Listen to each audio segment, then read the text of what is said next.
The endurance of faith. A couple of autumns ago, a good friend was visiting me from the West Coast, a friend who loves to paddle, to raft.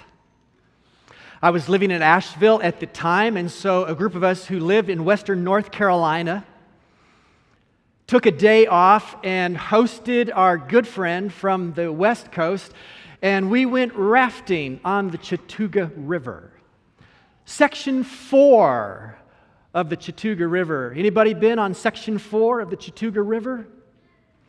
One in the back. I am so impressed. That was just last year for you, wasn't it? That's Tom Newsom. And I would be amazed if he went rafting on Section 4 of the Chattooga River in the last year, because it contains some Class 3 and 4 rapids. The most notable one is called 7 Foot Falls. 7 Foot Falls happens fairly early in about the 5-hour rafting experience. And our guide that day was a personal friend who at one time had been an employee of the NOC, the Nantahala Outdoor Center. So now he's retired from his guide rafting career, and he's into some other things that, real people do in other months of the year beyond the seasonal rafting time. Danny was his name. I actually had the privilege of baptizing Danny about 2 years prior to this river rafting experience. So Danny's giving us instructions as we approach 7 Foot Falls about weight distribution in the raft and paddling technique and how we might have to make some adjustments. And then as we approach 7 Foot Falls, even with experienced river guide Danny and our attention, something goes awry about the middle of 7 Foot Falls, and that's not a picture of us in the bottom right-hand corner, but it could have been. As we all went into the water on this, I forgot to mention, October day. Now, we did have something called a dry suit on, but that's just a misnomer. And immediately we found ourselves in the cold water of the Chattooga River. Now, beautiful autumn colors were all around, but the sky was fairly overcast. And immediately I am cold. And we had a wonderful day rafting and enjoying the experience on the river, but a very prominent feature of the day for me was the cold, because it only varied between cold and colder. Only when I'm hiking up to a little other waterfall or actively paddling did the colder part only become cold. And that day, I did not really get warm until about 3 hours after we had exited the river, driven back to Asheville, and I'd been able to take a long, hot shower. Oh, it was a great day, a memorable day, but I was cold. Isn't life kind of like that? Where we have wonderful experiences, but all of a sudden they are marred. Something gets interrupted. Rarely does anything stay the same for any length of time. Something changes. Something mars the pristine, the perfect, and we are forced to endure. That's life. That's faith. That's the life of the faith. The lure of the river, the lure of adventure, the lure of faith eventually leads us to unchallenging and uncomfortable encounters, dangerous encounters, life-engulfing encounters, maybe even a life-ending encounter. Now, there's certain levels of risk for everything that we do. Even driving to church this morning was a certain level of risk. There's a certain level of risk going to the post office, going to the grocery store. But there's greater risk with other activities. Consider Noah, as we have already in this series. By faith, Noah, being divinely warned of things not yet seen, moved with godly fear, prepared an ark for the saving of his household. Talk about a lure. Talk about an adventure of faith. Noah was invited to act upon something that not only he had never seen, but nobody had seen, a flood. Genesis 6, which contains the original story, talks of the intelligence of the men and the beauty of the women of that era. Mighty men they were, men of renown, meaning famous, known for achievements. In the genealogies of Genesis, chapter 4 particularly, a little detail is given about some of the achievements of that generation or those generations prior to the flood.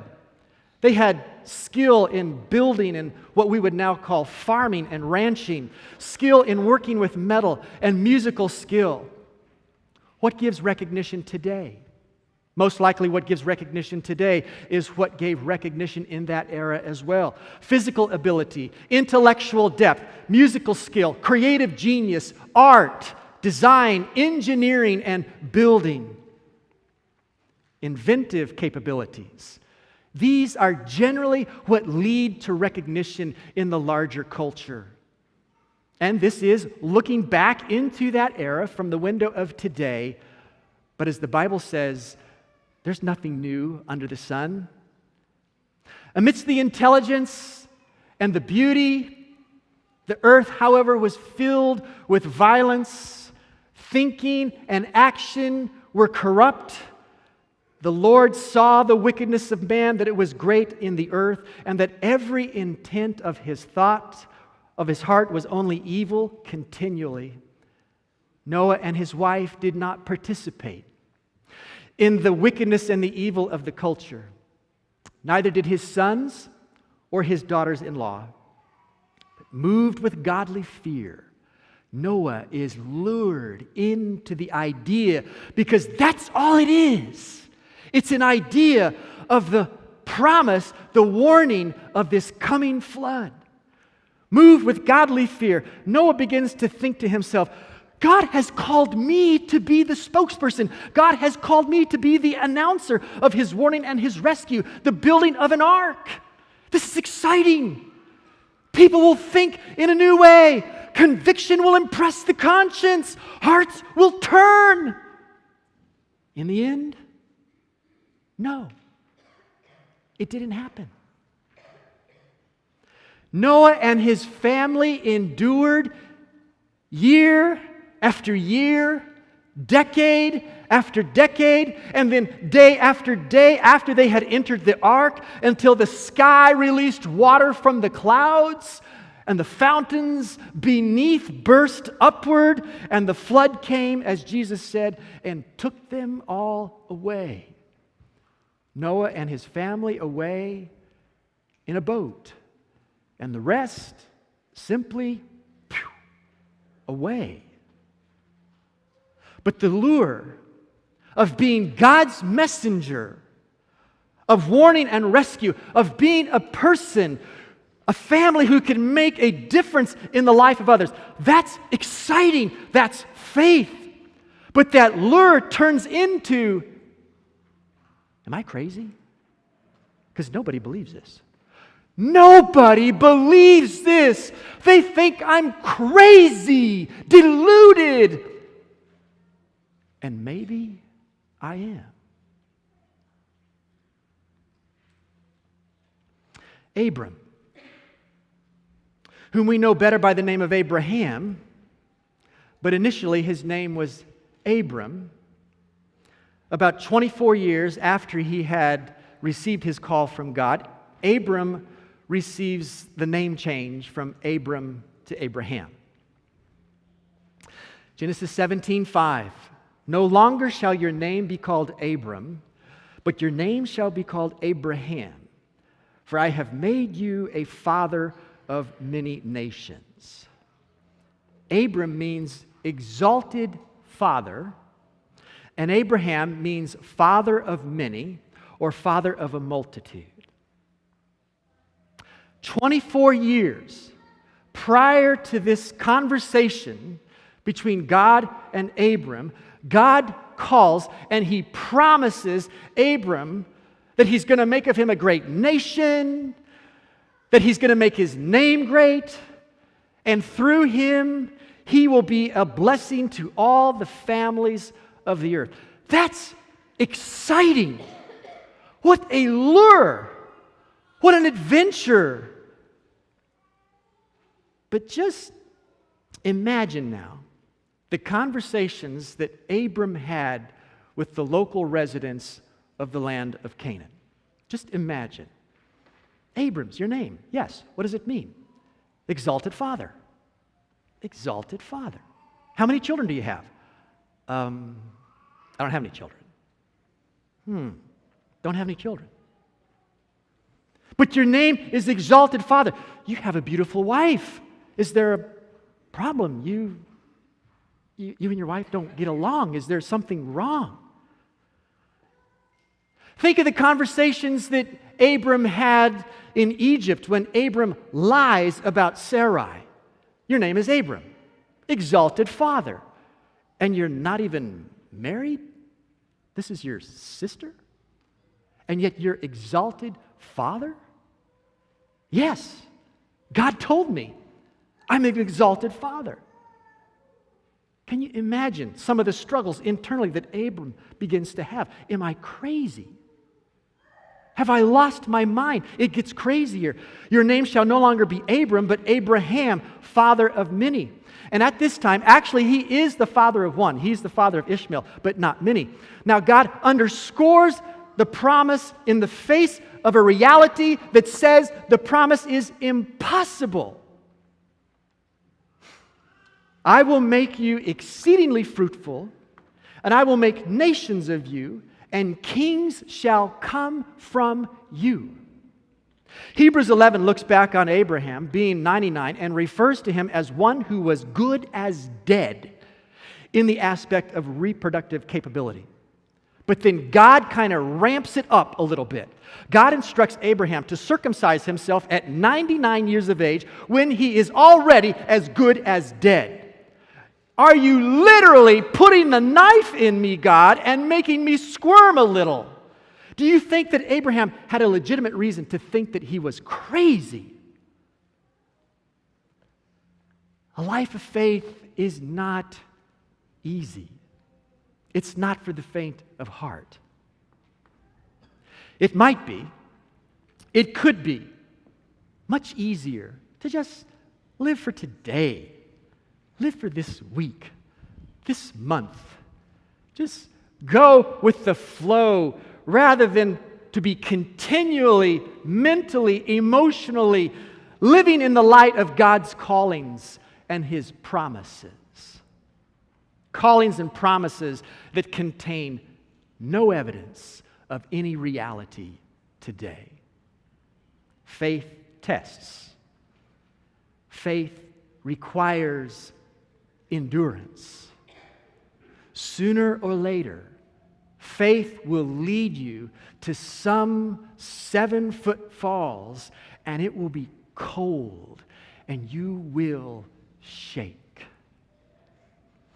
When Isaac was born, faith warms Abraham and Sarah. There is fulfillment, a measure of fulfillment in the promise, and it was worth it.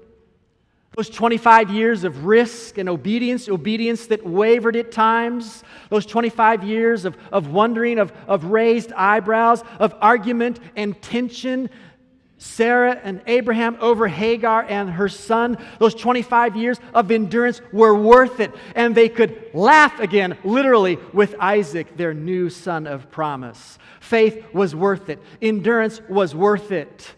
For a few years, the family has shalom, they have peace, they have wholeness. All is well until Abram gets the strangest, most bizarre message from God to go and offer his son as a sacrifice in an act of worship. The episode is revealed in Genesis chapter 22, but Hebrews 11 summarizes everything as it looks back. By faith, Abraham, when he was tested, offered up Isaac, And he who had received the promises offered up his only begotten son, of whom it was said, "In Isaac your seed shall be called," concluding that God was able to raise him up even from the dead, from which he also received him in a figurative sense. By faith, Noah grasped things that he had never seen, a flood. And so now Abraham, no one had reported any occurrence of one who had been raised from the dead. Yet in order that the promises may be fulfilled, Abraham was forced to release the promise. Isaac, his only begotten, one of a kind, miracle, God-provided son. And Abraham was as good as dead, remember, at the time of Isaac's conception. So when Isaac asks Abraham, "My father, look, the fire and the wood, but where is the lamb for a burnt offering?" Abraham replies by faith, "My son, God will provide for himself the lamb for the burnt offering." Abraham didn't know how. He didn't know what. He simply believed that God would fulfill his promise in a way that would be amazing. Faith, the endurance of faith. The challenge of faith begins with risk. The risk of faith escorts one to obedience.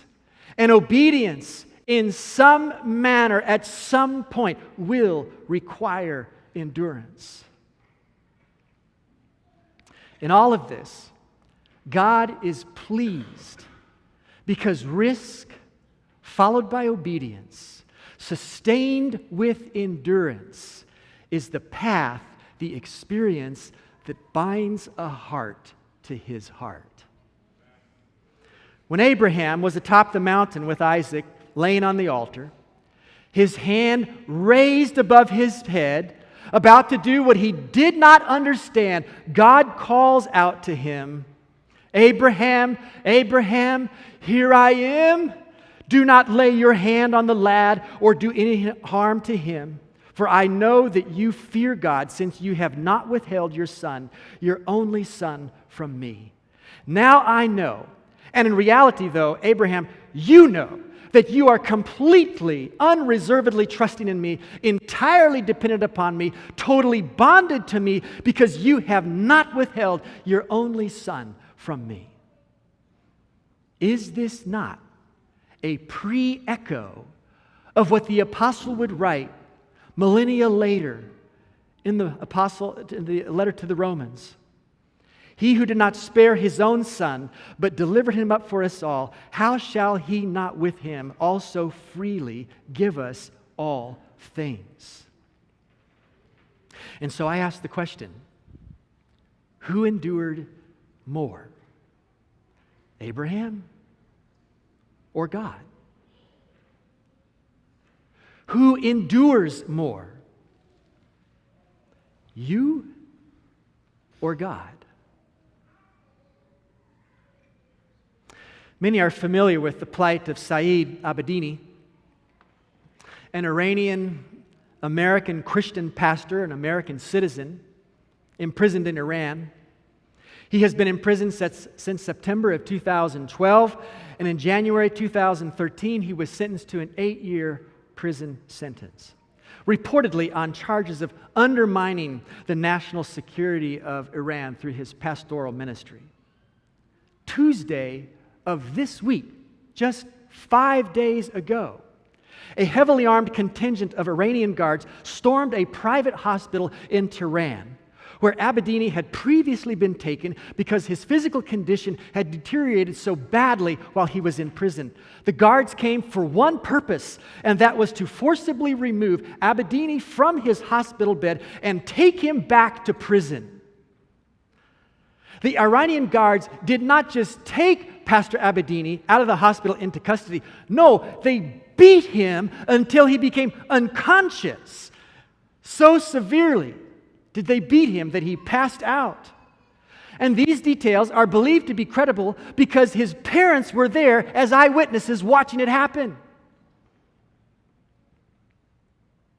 Many of you heard of Youssef Nadarkhani, an Iranian Christian pastor who has been in and out of prison since 2006. Reports vary from time to time, and they're confusing. It was thought that he had been executed by hanging, but no. Evidently, he is still alive. More recently is the case of Miriam Ibrahim, a Sudanese woman married to a Christian husband who allegedly has apostatized from Islam to Christianity. But she maintains that she never did apostatize because she never was a Muslim in the first place. She's always been a Christian. And she's 8.5 months pregnant and has a 20-month-old son with her in prison. And at this time, it is the stated intention of the Sudanese government that she will be hanged after she gives birth, with likely a certain number of stripes or lashes that will occur. Who knows whether that's going to be before she hangs, supposedly, or after. Risk, obedience, endurance. It's the challenge of faith. And we are inspired, we are amazed by the endurance of an Abedini or a Nadarkhani or an Ibrahim. They are in the flow, they are in the heritage of not only Noah and Abraham, but others who risked and obeyed and endured. Consider the others of Hebrews chapter 11. The writer notes persons with whom we are rather familiar with, and then he refers to others whose names we do not have. What more shall I say? The Bible asks the question. For the time would fail me to tell of Gideon and Barak and Samson and Jephthah, also of David and Samuel and the prophets, who through faith subdued kingdoms, worked righteousness, obtained promises, stopped the mouths of lions. They quenched the violence of fire. They escaped the edge of the sword. Out of weakness were made strong, became valiant in battle, turned to flight the armies of aliens. Women received their dead raised to life again, and others were tortured, not accepting deliverance, that they might obtain a better resurrection. And here we go. Still others had trial of mockings and scourgings, yes, and of chains and imprisonment. They were stoned, they were sawn in two, were tempted, were slain with the sword. They wandered about in sheepskins and goatskins, being destitute and afflicted, tormented, of whom the world was not worthy. Noah, Abraham, Moses, whom we've not really even considered in this series, Gideon, Samuel, the others, Abedini, Nadarkhani, Ibrahim, are employed by God to give us encouragement in the challenge of faith when we have fallen out of our raft at some 7-foot falls. That's why they're there. And we're cold. And we're shivering. The 7-foot falls of a cold, unfulfilling marriage. The 7-foot falls of the hurt and the disaster of a divorce. The fear of unstable work and income. Loss of a loved one through death, a family member, a spouse, a child. Fractured relationships, family and beyond family, chronic health issues, depression, conflict due to a sense of unfairness or injustice. Faith has a single enemy, and it is the devil. But he employs many and varied strategies in an attempt to kill our faith, and he will kill our faith through whatever means he perceives will do the job. But God didn't just let. God orchestrated the journey of faith, the challenge of faith, in the experience of Noah and in the experience of Abraham and the others for our benefit. They endured so that our faith would see that it can also endure and that we will come to believe that faith has its rewards. Faith does have its rewards. Return to Hebrews 11, verse 6. But without faith, it is impossible to please Him, for he who comes to God must believe that He is, and that He is a rewarder of those who diligently seek Him. Endurance in the challenge of faith yields rewards. Note them as they begin to emerge out of this experience of faith from Hebrews chapter 11. Verse 1, now faith is the substance of things hoped for, the evidence of things not seen, for by it the elders obtained a good testimony. Endurance in faith yields the reward of a good testimony. Now I know what you're thinking, because this is exactly what I was thinking as this began to emerge to me out of Hebrews 11. I don't want a good testimony. I don't care about a good testimony. All I know is that I'm in the river and the water is cold and I just want warm, and I want it right now. I want the pain to go away. I want the cold to go away. A good testimony, is this the prize in the happy faith meal? But there's a whole lot more to this than greets my little self-centered, consumer-obsessed, comfort-driven brain, and you have one exactly like mine. Ever hear of Angie's List? The internet-based reputation forum? Reviews that you can trust on high-quality service providers from dentists to painters. Angie's List has endorsements from PC World, MSNBC, Good Morning America, Fox, and Friends. Now that's amazing that MSNBC and Fox and Friends would agree on something. The New York Times, the Today Show. How important is a good reputation? In the business world, it is essential to have a good reputation. What other people think of you can make you or break you. A good reputation in the challenge of faith is also essential. And it is significant, it is vital in ways that we don't first really want to recognize. The reward of a good reputation is not for us when we are shivering in the cold waters just below 7-Foot Falls. The value of a good reputation is for somebody else.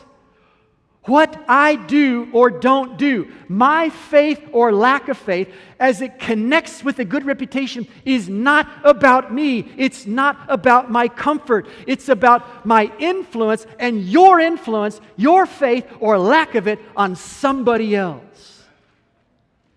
The reward of a good reputation, a reputation of faith that steps out in risk and then transitions into obedience, and a faith that endures, points people to the source and the object of faith, which is Jesus Christ, the author and finisher of our faith.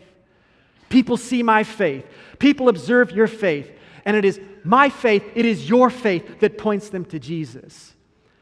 And there are seasons in life when I don't want this reward. I don't like this reward.